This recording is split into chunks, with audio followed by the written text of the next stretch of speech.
West Australian Senator Fatima Payman has quit the Labor Party. I'm ready to serve them as an independent voice, to be their voice in Canberra. The Senate's littered with people who've taken advice from Glenn Drury. Sometimes they get up, ultimately they flame out. The fact that she removed herself really from contact with her colleagues had worried us, and so we had been reaching out. It's very clear that Fatima Payman is in the Senate because people in WA wanted to elect a Labor government. The dramatic resignation of Senator Fatima Payman from the Labor Party dominated the last sitting of Parliament, with politicians on all sides quick to add their 2 cents worth to an increasingly fractious debate over Palestine. Payman's alienation and subsequent resignation from the Labor Party focused attention on the growth of groups seeking to mobilise Muslim voters to make their votes count on the issue, and even to stand candidates against sitting MPs.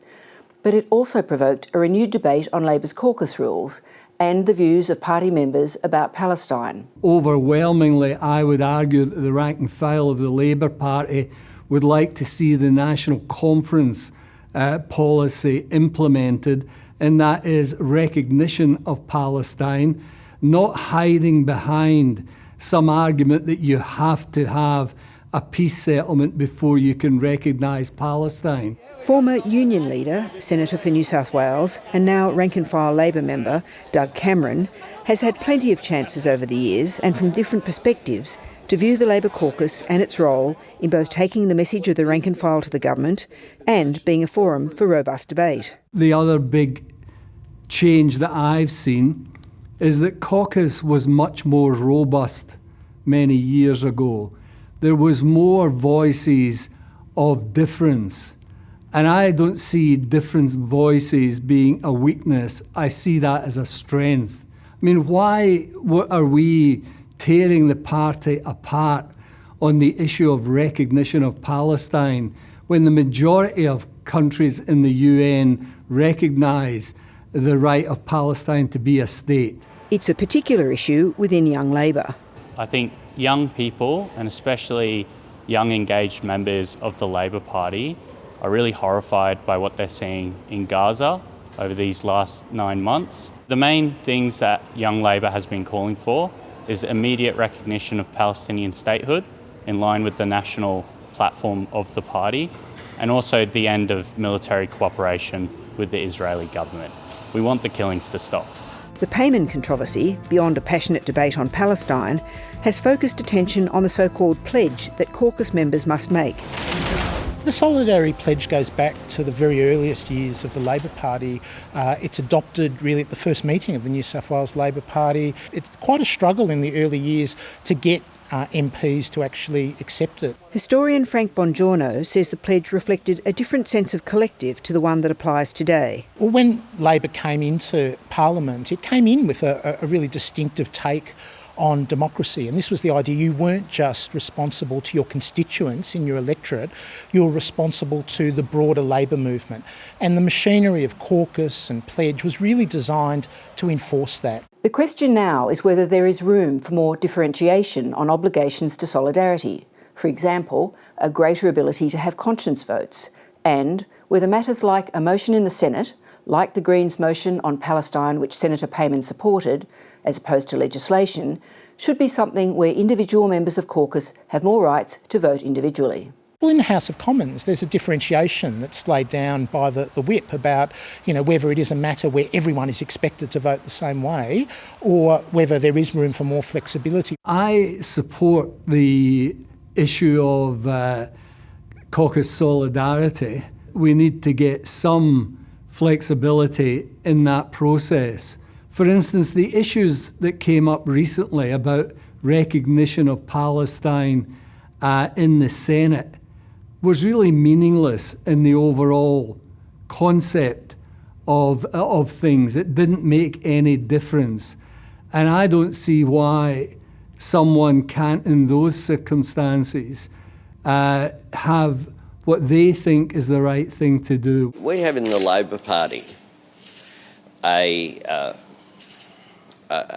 collective responsibility. The Labor Party was formed so that working people could advance their interests against more powerful interests in our society. We take action together going forward, and I must say our 103 members of our caucus are on exactly the same page on these issues, exactly the same page. I think there is an impression that caucus is less vigorous in its debating kind of culture than it was during the Hawke years. In caucus, it was even more wild during the Whitlam era, where cabinet members could actually go back to caucus and argue against cabinet positions. Senator Payman says she is going on a tour of Western Australia and has started an extensive round of media appearances since leaving the caucus and the party. Today, reports emerged that the former president of Western Australian Young Labor would controversially be speaking at an event promoted by Young Labor next week. So the event that's being referred to is organised by a completely separate organisation. Young Labor Left hasn't been involved in the hosting or organising of that, but good luck to the organisers. Nevertheless, there is considerable rank-and-file support for Senator Payman. There's been a lot of discussion around this in Young Labor. We would have much preferred that Senator Fatima Payman remained a member of the Labor Party and an advocate for Palestine within the Labor Party, but there is a lot of sympathy for her position. I think one of the really interesting things about the Senator Payman business is that it's shown that for many members of the public, and perhaps particularly for younger people, that those sort of rules around caucus solidarity are almost incomprehensible. They do seem to belong to another era. I think having more diverse views in the Labor Party, especially on issues of peace and justice like this, to me and to many young people can only be a good thing. While Labor politicians and members contemplate what has happened, the Prime Minister today announced a long-anticipated appointment. We have seen, since October 7 last year, a significant rise in anti-Semitism in Australia. And that is why the government has made the decision to appoint a special envoy on anti-Semitism. Shortly, we'll also be announcing an envoy on Islamophobia. The Prime Minister said the announcement was being made today because of the timing of an international conference next week in Argentina on combating anti-Semitism. Just how politics deals with a revival of politicians being identified by faith remains in flux. Attorney General Mark Dreyfus was asked at the National Press Club today whether MPs' religious views should be regarded as relevant to their stance on human rights or even encouraged pigeonholing. There's nothing wrong with identifying that people are members of particular groups in our community. What's wrong is when we assume, and this is prejudice and discrimination, that is determinative of their views or determinative of the way they'll vote or determinative of the way that they will behave in society.